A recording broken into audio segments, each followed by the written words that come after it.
ഇറാന്റെ 80% മിസൈൽ ശേഖരവും തീർന്നെന്ന് പെന്റഗന്റെ report.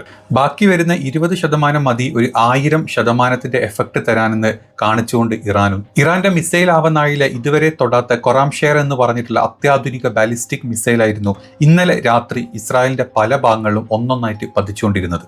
Ben ഗുറിയൻ airport അടക്കം തെല്ലവീവിലും ജെറുസലേമിലും ഹൈഫയിലും മറ്റു പല സ്ഥലങ്ങളിലും ആളുകൾക്ക് നിൽക്കാനോ ഇരിക്കാനോ പറ്റാത്ത രീതിയിലായിരുന്നു ഇറാന്റെ ഓരോ മിസൈൽ പ്രഹരങ്ങളും ഇന്നലെ രാത്രി നടന്നിട്ടുള്ളത്. ചർച്ചയ്ക്ക് ഇനി ഞങ്ങളില്ല, US-ന്റെ പട്ടാളക്കാരോട് എത്രയും പെട്ടെന്ന് കരമാർഗം വന്നോളാനാണ് അലി ലാരിജാനി ഇന്നലെ പറഞ്ഞിട്ടുള്ളത്. നിങ്ങളുടെ വരവും കാത്ത് ഞങ്ങൾ ഇരിക്കുകയാണ്, വന്നു കഴിഞ്ഞാൽ നിങ്ങൾ തിരിച്ചു പോകണോ എന്നുള്ളത് ഞങ്ങൾ തീരുമാനിക്കും എന്നാണ് അലി ലാരിജാനിയുടെ ഇന്നലത്തെ പ്രസ്താവന.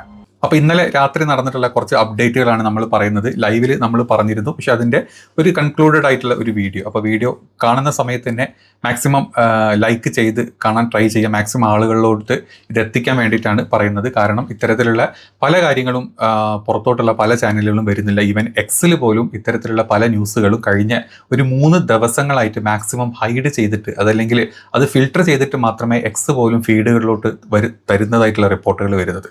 അപ്പം തുടക്കത്തിൽ തന്നെ സബ്സ്ക്രൈബ് ചെയ്ത് ലൈക്ക് ചെയ്ത് കമൻറ്റ് ചെയ്ത് ഈ വീഡിയോ കണ്ട് തുടങ്ങുന്നതാണ്. നമുക്ക് നേരെ വീഡിയോയിലോട്ട് പോകാം.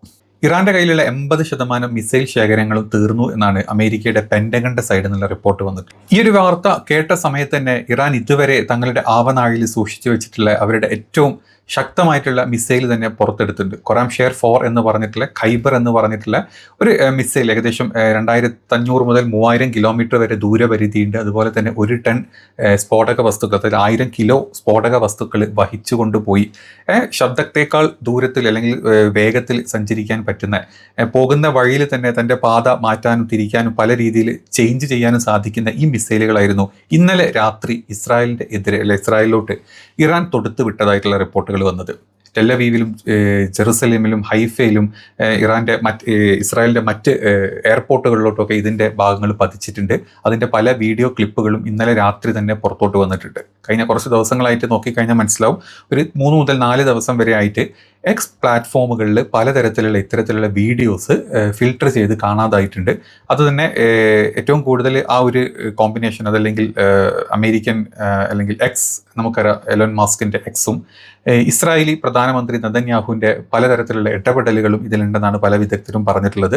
ഇത്തരത്തിലുള്ള അതായത് ഇസ്രായേലിനകത്ത് നടക്കുന്ന പല കാര്യങ്ങളും പുറത്തോട്ട് വരാണ്ടിരിക്കാൻ വേണ്ടിയിട്ട് പ്രത്യേകതരം ഡീലുകൾ വരെ ഇതിൻ്റെ ഇടയിൽ ഒളിപ്പിച്ചു വെച്ചിരിക്കുന്നുണ്ടെന്നാണ് പല വിദഗ്ധരും പറഞ്ഞത്. അതുകൊണ്ടൊക്കെ തന്നെ ഈ ക്ലിപ്പുകൾ പുറത്തോട്ട് വരുന്നത് വളരെ അപൂർവമായിട്ടാണ് വരുന്നത്, തന്നെ ഫിൽട്ടർ ചെയ്ത് അതല്ലെങ്കിൽ ഹൈഡ് ചെയ്തിട്ട് എക്സിൻ്റെ അൽഗോരിതം തന്നെ ചേഞ്ച് ചെയ്ത രീതിയിലാണ് ഈ കാര്യങ്ങളൊക്കെ പുറത്തോട്ട് വന്നിട്ടുള്ളത്. അപ്പം ഇന്നലെ ഈ ഒരു മിസൈൽ ആക്രമണത്തിൻ്റെ ഡീറ്റെയിൽസ് ആണ് നമ്മൾ പറയാൻ പോകുന്നത്. മിസൈലിൻ്റെ കരുത്ത്, ഈ മിസൈലിൽ ഏകദേശം 2000 കിലോമീറ്റർ ദൂരപരിധിയുണ്ട്. അതിൻ്റെ ഏകദേശം 1000 കിലോഗ്രാം ടൺ ഭാരം സ്ഫോടക വസ്തുക്കൾ വഹിച്ചുകൊണ്ട് പോകാൻ പറ്റുന്നുണ്ട്. ഇനി അത് മാത്രമല്ല, ലക്ഷ്യസ്ഥാനങ്ങളായിട്ടുള്ളത് ടെല്ലവീവും അതുപോലെ ബെൻ ഗുറിയൻ വിമാനത്താവളങ്ങളും ഇസ്രായേലിൻ്റെ വ്യോമസേനാ താവളങ്ങളുമാണ് ഇത് ലക്ഷ്യമിട്ടിട്ടുള്ളത് ഈ ഒരു ആക്രമണം എന്നാണ് ഇറാൻ അവകാശപ്പെട്ടിട്ടുള്ളത്. ഇസ്രായേലിൻ്റെ പ്രതിരോധ സംവിധാനങ്ങളെ ആശയക്കുഴപ്പത്തിലാക്കാൻ മിസൈലുകൾക്ക് സാധിക്കുന്നുണ്ട്. കാരണം ഈ ഒരു മിസൈലുകൾ, അല്ലെങ്കിൽ ഇത്തരത്തിൽ ഖൊറാംഷെർ പോലത്തെ മിസൈലുകൾ തൊടുക്കുന്നതിന് മുമ്പായിട്ട് പലതരത്തിലുള്ള വളരെ ചീപ്പായിട്ടുള്ള ഡ്രോണുകൾ അങ്ങോട്ട് ഒരുപാട് അയക്കുന്നുണ്ട്. ഈ ഡ്രോണുകളാണ് ആദ്യം അവിടുത്തെ അയൺ ഡോം സിസ്റ്റത്തിനും മറ്റ് പല സിസ്റ്റങ്ങളെയും അതിൻ്റെ ഒരു പ്രവൃത്തി സ്റ്റാർട്ട് ചെയ്യിക്കും. ഇതിൻ്റെ ഇടയിലൂടെയാണ് ഇത്തരത്തിലുള്ള മിസൈലുകൾ പോകുന്നത്. ദിശ മാറ്റി, ഇത് പറഞ്ഞ ഇറാൻ എവിടേക്കാണോ ഇതിനെ ലക്ഷ്യസ്ഥാനം വെച്ചിട്ടുള്ളത് അങ്ങോട്ട് പലതരത്തിലുള്ള ദിശമാറ്റങ്ങളിലൂടെയാണ് ഈ മിസൈലുകൾ ഇസ്രായേലിൽ പോയി പതിക്കുന്നത് എന്നാണ് ഇറാന്റെ IRGC ഇപ്പം പുറത്തോട്ട് വിട്ടിട്ടുള്ള പ്രസ്താവനകൾ. IRGC പറയുന്നത് വലിയ രീതിയിലുള്ള നാശനഷ്ടങ്ങൾ ഇപ്പം ഇസ്രായേൽ ഉണ്ടായിട്ടുണ്ട് എന്നാണ്. പക്ഷേ ഇസ്രായേലിൻ്റെ സൈഡിൽ നിന്ന് ഔദ്യോഗികമായിട്ട് ഒരു തരത്തിലുള്ള കൺഫർമേഷനും ഇല്ല. അത് നമുക്ക് യുദ്ധം തുടങ്ങി ഇപ്പം ഏകദേശം ഇത്രയും ദിവസങ്ങളെ, ആദ്യത്തെ 2 ദിവസത്തിൽ 11 പേര് മരിച്ചു, കുറച്ച് പേർക്ക് പരിക്ക് പറ്റി എന്നുള്ളതാണ് ഇസ്രായേലിൻ്റെ സൈഡിൽ നിന്നുള്ള അവസാനത്തെ അപ്ഡേഷൻ. അതിനുശേഷം അവിടെ ഉണ്ടായിട്ടുള്ള ഒരുപാട് ക്ലിപ്പുകളും ഒരുപാട് വീഡിയോകളും മറ്റ് പല സ്ഥിരീകരണങ്ങളും കണ്ടു. പക്ഷേ ഇസ്രായേലിൻ്റെ സൈഡിൽ നിന്ന്, IDF-ന്റെ സൈഡിൽ നിന്ന് ഒരു ഔദ്യോഗികമായിട്ടുള്ള ഒരു സ്ഥിരീകരണങ്ങളും ഇതുവരെ അവർ പുറത്തോട്ട് വിട്ടിട്ടില്ല. അത് വിടാനുള്ള ചാൻസസ് വളരെ കുറവാണ്. ചുരുക്കത്തിൽ ഇന്നലെ രാത്രി ഇസ്രായേലിലെ ജനങ്ങൾ അതായത് യുദ്ധം തുടങ്ങി ഇത്രയും ദിവസങ്ങൾ ഏറ്റവും കൂടുതൽ ഭയന്നുറങ്ങിയിട്ടുള്ള, അല്ലെങ്കിൽ ഭയന്ന് കണ്ണ് തുറന്നിരുന്നിട്ടുള്ള ഒരു ദിവസം ഇന്നലെ ആയിരിക്കും എന്നാണ് IRGC അവകാശപ്പെടുന്നത്. മാത്രമല്ല അമേരിക്കയുടെ തന്നെ അല്ലെങ്കിൽ ഇസ്രായേലിൻ്റെ തന്നെ മറ്റ് പല ഡ്രോണുകളും ഇറാൻ വെടിവെച്ച് വീഴ്ത്തിയതായിട്ട് അവകാശപ്പെടുന്നുണ്ട്. അതിൽ ചില ഡ്രോണുകൾ വെടിവെച്ചിടുന്നതിന് പകരം അതിൻ്റെ കൺട്രോൾ സിസ്റ്റം ഹാക്ക് ചെയ്ത് ഈ ഇറാനിൽ അതിൻ്റെ കൺട്രോൾ സിസ്റ്റം ഹാക്ക് ചെയ്ത് ഇറാനിലോട്ട് അവരുടെ കയ്യിലോട്ട് പൊട്ടാത്ത രീതിയിൽ ഈ ഡ്രോണുകളെ എത്തിച്ചതായിട്ടുള്ള റിപ്പോർട്ടുകൾ വരുന്നുണ്ട്. നമുക്ക് അതിനെപ്പറ്റി കൂടുതൽ നോക്കാം. അതായത് മാർച്ച് 4 രാത്രിയാണ് ഇറാൻ്റെ IRGC ഈ ഡ്രോൺ പിടിച്ചെടുത്തതായിട്ട് അവകാശപ്പെടുന്നത്. ഇറാനിയൻ സ്റ്റേറ്റ് ടെലിവിഷനാണ് ഇതിൻ്റെ ചിത്രങ്ങളും ബാക്കി വീഡിയോസും ഒക്കെ പ്രദർശിപ്പിച്ചിട്ടുള്ളത്. ഇസ്രായേലിൻ്റെ അത്യാധുനിക ഹെർമിസ് 900 എന്ന് പറഞ്ഞിട്ടുള്ള ഡ്രോണാണ് ഇറാൻ പിടിച്ചെടുത്തതായിട്ട് അവകാശപ്പെടുന്നത്.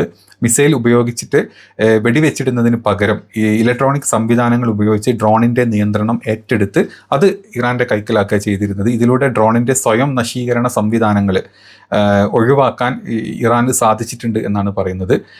ഡ്രോണിൻ്റെ സെൻസറുകൾ, എൻക്രിപ്റ്റുകൾ, ആശയവിനിമയ രേഖകൾ ഇതെല്ലാം ഇത് കേടുകൂടാതെ ഇറാൻ സേന എടുത്തിട്ടുണ്ട്. ഈ ഒരു കംപ്ലീറ്റ് അവരുടെ ആ ഒരു ഹാക്ക് ചെയ്ത പകരം ഡ്രോണിൻ്റെ എനർജി, ഏവിയോണിക് കൺട്രോൾ സോഫ്റ്റ്വെയർ എന്നിവ ഇറാൻ എഞ്ചിനീയർമാർക്ക് വിശദമായിട്ട് അത് പഠിക്കാനുള്ള സമയം അവർക്ക് കിട്ടിയിട്ടുണ്ട്. ഇത് വെച്ചിട്ട് ഇനി ഇത്തരത്തിലുള്ള ഡ്രോണുകളെ എങ്ങനെ ഹാക്ക് ചെയ്യാം എന്നാണ് ഇറാൻ്റെ സയൻറ്റിസ്റ്റ് അല്ലെങ്കിൽ മുതിർന്ന ആളുകൾ ഇപ്പം ട്രൈ ചെയ്തുകൊണ്ടിരിക്കുന്നതാണ് ഇറാൻ്റെ IRGC ഇന്നലെ രാത്രി പറഞ്ഞിട്ടുള്ള പ്രസ്താവന. ഇതേ സമയത്ത് തന്നെ അമേരിക്കയുടെ MQ-9 ഡ്രോണുകൾ ആകാശത്ത് നിന്ന് വെടിവെച്ചിട്ടതായിട്ട് ഇറാഖിൻ്റെ സായുധ സേനകൾ പറഞ്ഞിട്ടുണ്ട്. ഇറാൻ്റെ കൂടെ കൂടിയിട്ട് അവർ യുദ്ധം ചെയ്തുകൊണ്ടിരിക്കുകയാണ്. അപ്പം ഇറാഖിൻ്റെ ഈ സായുധ സേനകൾ പറയുന്നത് അമേരിക്കയുടെ ഈ MQ-9 റാപ്റ്റർ എന്ന് പറഞ്ഞിട്ടുള്ള ഡ്രോണുകളാണ് അവർ വെടിവെച്ചിട്ടത്. 25ഓളം ഡ്രോണുകൾ മൊത്തത്തിൽ അവർ വെടിവെച്ചിട്ടതായിട്ടാണ് അവർ അവകാശപ്പെടുന്നത്. അതുമാത്രമല്ല അവരുടെ ഭാഗത്തുനിന്ന് ഈ ഇറാഖിൻ്റെ അകത്തുള്ള US ബേസുകളിലോട്ടും മറ്റ് US കമാൻഡ് സെൻറ്ററിലോട്ടും ഒക്കെ രൂക്ഷമായിട്ടുള്ള മിസൈൽ ആക്രമണങ്ങളും നടന്നുകൊണ്ടിരിക്കുന്നുണ്ട്. ചുരുക്കത്തിൽ വളരെ ഈസി ആയിട്ട് തീർക്കാമെന്ന് ട്രംപും നെതന്യാഹും പ്ലാൻ എയുമായിട്ട് ഇറാനിലോട്ട് കയറി. ഇപ്പം പ്ലാൻ A കഴിഞ്ഞു, B കഴിഞ്ഞു, C കഴിഞ്ഞു. ഒരു തരം പ്ലാനുകളും അവിടെ വർക്കാവുന്നില്ല. കുറേ പേരെ കൊല്ലുന്നുണ്ട്, ഇറാൻ്റെ പല ഭാഗങ്ങളും ചുട്ടരിക്കുന്നുണ്ട്. പക്ഷേ അതിൻ്റെ 10 മടങ്ങ് ശക്തിയായിട്ട് ഇറാനെ കൊണ്ട് പറ്റുന്ന രീതിയിൽ ഒരൊറ്റ യുദ്ധമാർഗം വെച്ചിട്ട്, അതായത് മിസൈൽ യുദ്ധമാർഗം മാത്രം വെച്ചിട്ട് ഈ പറഞ്ഞ ഇസ്രായേലും അതുപോലെ തന്നെ USൻ്റെ സകല മിഡിൽ ഈസ്റ്റ് ബേസുകളിലും ഓൾമോസ്റ്റ് ഇറാൻ ഇപ്പോൾ ചാമ്പലാക്കി കഴിഞ്ഞിട്ടുണ്ട്. അതിൻ്റെ ഭാഗമായിട്ട് US കോൺസുലേറ്റുകളും അതുപോലെ US എംബസികളും മറ്റ് USൻ്റെ ഡാറ്റാ സെൻറ്ററുകളും മിഡിൽ ഈസ്റ്റിലെ പല സെൻറ്ററുകളും അവർ തകർത്തു. ഇന്നലെ നമുക്കറിയാം ഇറാൻ്റെ കപ്പൽ ഒരു 150ഓളം ആളുകളുള്ള കപ്പൽ മുക്കിക്കളഞ്ഞതിൻ്റെ ഭാഗമായിട്ട് അമേരിക്കയുടെ ഒരു എണ്ണക്കപ്പൽ അതുപോലെ തന്നെ വെള്ളത്തിനടിയിലോട്ട് ഇറാൻ ഇന്നലെ മുക്കിയതായിട്ടുള്ള റിപ്പോർട്ടുകളും പുറത്തോട്ട് വരുന്നുണ്ട്. ചുരുക്കത്തിൽ തങ്ങളുടെ അവനാഴിയിലെ അവസാന മിസൈൽ ഇരിഞ്ഞു തീരുന്നവരെ ഇറാൻ ഈ പറഞ്ഞ ആളുകൾക്ക് തലവേദനയായിട്ട് അല്ലെങ്കിൽ അവർക്ക് കൊടുക്കാൻ പറ്റുന്നതിൻ്റെ പ്രഹരശേഷിയുടെ മാക്സിമം ടു ദ മാക്സിമം ചെയ്തുകൊണ്ടിരിക്കുന്നുണ്ട്. ഇനി എല്ലാം ദൈവത്തിൻ്റെ കയ്യിലാണ്. ഒരു തരത്തിലുള്ള ചർച്ചയ്ക്കും ഞങ്ങളില്ല എന്ന് ഇറാൻ വീണ്ടും പറയുന്നുണ്ട്. ഞങ്ങളുടെ വെറും ഒരു നേതാവ് മാത്രമല്ല, ഞങ്ങളുടെ ആത്മീയ നേതാവും ഞങ്ങളുടെ എല്ലാമായിട്ടുള്ള കാംനയുടെ ജീവന് പകരമായിട്ട് ഞങ്ങൾ ചെയ്യാവുന്നതിൻ്റെ മാക്സിമം ചെയ്യും. പിന്നെ ഞങ്ങളുടെ നാട്ടിൽ മരിച്ചു വീഴുന്ന പിഞ്ചു കുട്ടികളടക്കമുള്ള സകല ആളുകളുടെയും ഓരോ ജീവനും വേണ്ടിയിട്ടുള്ള പ്രതികാരം ഞങ്ങൾ ഈ ഒരു യുദ്ധത്തിലൂടെ ചെയ്യുമെന്നുള്ള ഒരു ഉറച്ച വിശ്വാസത്തിലാണ് ഇറാനികൾ മൊത്തം ഒരുമിച്ച് ഈ ഒരു യുദ്ധത്തിനെ നേരിട്ടുകൊണ്ടിരിക്കുന്നത്. ഏതാണെങ്കിലും യുദ്ധം ഒന്നിനൊരു പരിഹാരമല്ല എന്ന് നമുക്കറിയാം. നല്ല രീതിയിൽ ഇനിയെങ്കിലും ഇവിടെ നിന്ന് അങ്ങോട്ട് ഒരു ഓപ്ഷൻ ഉണ്ടെങ്കിൽ, ഒരു സന്ധി സംഭാഷണത്തിനുള്ള ഒരു ഓപ്ഷൻ ഉണ്ടെങ്കിൽ ഒരു കൂട്ടർക്കും ബുദ്ധിമുട്ടില്ലാത്ത രീതിയിൽ നടക്കുമെങ്കിൽ അതിന് വേണ്ടിയിട്ട് വേണം നമ്മളൊക്കെ പ്രാർത്ഥിക്കാൻ വേണ്ടിയിട്ട്. അപ്പോൾ അടുത്ത അപ്ഡേറ്റുകൾ വരുമ്പോൾ നമുക്ക് അടുത്ത വീഡിയോയിൽ കാണാം. ശരി.